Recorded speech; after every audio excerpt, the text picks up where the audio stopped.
When no weapons of mass destruction surfaced in Iraq, President Bush insisted that all those WMD claims before the war were the result of faulty intelligence.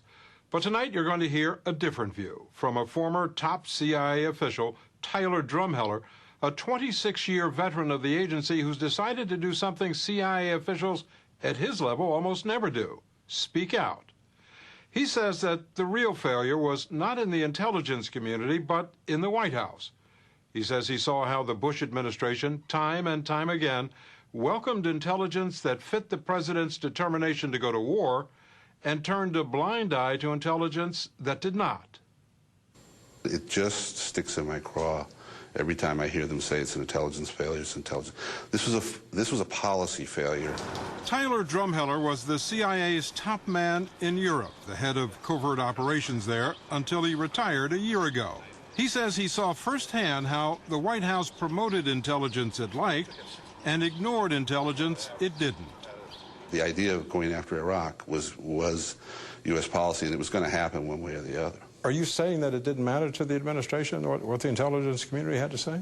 In the end, no, I don't think it mattered very much. I think it mattered if it verified this basic belief that had taken hold in the U.S. government, that now was the time. If we had the means, all we needed was the will. The road to war in Iraq took some strange turns, none stranger than a detour to the West African country of Niger. In late 2001, a month after 9/11, the United States got a report from the Italian intelligence service that Saddam Hussein had bought 500 tons of so-called yellow cake uranium here to build a nuclear bomb. Many CIA analysts were skeptical. Most people came to the opinion that there was something questionable about it. And that was your reaction? That was our reaction from the very beginning. The report didn't hold together. And was that the general feeling in the agency? That was the general feeling in the agency, yeah. However, Vice President Cheney thought the story was worth investigating and asked the CIA not to discount the story without first taking a closer look. So in February 2002, the agency sent former Ambassador Joseph Wilson to Niger to investigate. If Saddam Hussein had acquired 500 tons of yellow cake uranium in violation of UN sanctions, that would be pretty serious, wouldn't Absolutely, certainly. And the fact that there was an allegation out there that he was even attempting to purchase 500 tons of uranium was very serious, because it essentially meant that they were restarting their nuclear programs. Wilson spent 8 days in Niger looking for signs of a secret deal to send yellow cake to Iraq. He spoke to government officials who would have known about such a transaction. No one did. There had been a meeting between Iraqis and Nigerians in 1999, but Wilson was told uranium had never been discussed.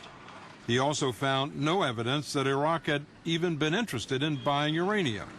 I concluded that it could not have happened. And at the end of that 8-day stay, did you have any lingering doubts? No. No. Absolutely not. None. When he returned, Wilson told the CIA what he'd learned. Despite that, some intelligence analysts stood by the Italian report that Saddam Hussein had purchased uranium from Niger. But the director of the CIA and the deputy director didn't buy it. In October, when the president's speechwriters tried to put the Niger uranium story in a speech that President Bush was scheduled to deliver in Cincinnati, they intervened. In a phone call and 2 faxes to the White House, they warned, the Africa story is overblown, and the evidence is weak. The speechwriters took the uranium reference out of the speech. Meanwhile, the CIA had made a major intelligence breakthrough on Iraq's nuclear program. Naji Sabri, Iraq's foreign minister, had made a deal to reveal Iraq's military secrets to the CIA. Tyler Drumheller was in charge of the operation. This was a very high inner circle of Saddam Hussein, someone who would know what he was talking about. You knew you could trust this guy. We continued to validate him the whole way through. According to Drumheller, CIA Director George Tenet delivered the news about the Iraqi foreign minister at a high-level meeting at the White House. The president, the vice president, Dr. Rice. And at that meeting, they were enthusiastic because they said they were excited that we had a high-level penetration of the Iraqis. And what did this high-level source tell you? He told us that they had no active weapons of mass destruction program. So in the fall of 2002, before going to war, we had it on good authority from a source within Saddam's inner circle that he didn't have an active program for weapons of mass destruction. Yes. There's no doubt in your mind about that? No doubt in my mind at all, no. It directly contradicts, though, what the president and his staff were telling us. The policy was set. The war in Iraq was coming, and they were looking for intelligence to fit into the policy, to justify the policy. Drumheller expected the White House to ask for more information from the Iraqi foreign minister. He was taken aback by what happened. The group that was dealing with preparation for the Iraq war came back and said they're no longer interested. And we said, well, what about the intel? And they said, well, this isn't about intel anymore. This is about regime change. And if I understand you correctly, when the White House learned that you had this source from the inner circle of Saddam Hussein, they were thrilled with that. First we heard they were, yes.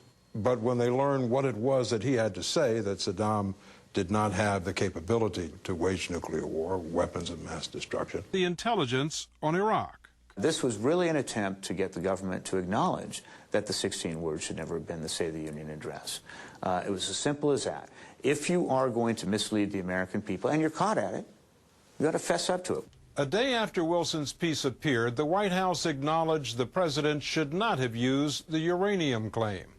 But according to newly released court records, the vice president's chief of staff, Scooter Libby, leaked classified intelligence to reporters a day later in an effort to bolster the uranium story.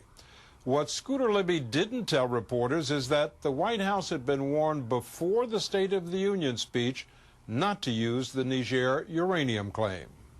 At the same time they were admitting that the words should not have been the State of the Union address, they were, now we know, sending Libby out to selectively leak only those pieces that continued to support this allegation that was baseless. In other words, they were furthering the disinformation campaign. The American people want to believe the president. I have relatives who I've tried to talk to about this who'd say, well, no, you can't tell me the president had this information and just ignored it. But I think over time, people will look back on this and see this is going to be one of the great, I think, policy mistakes of all time.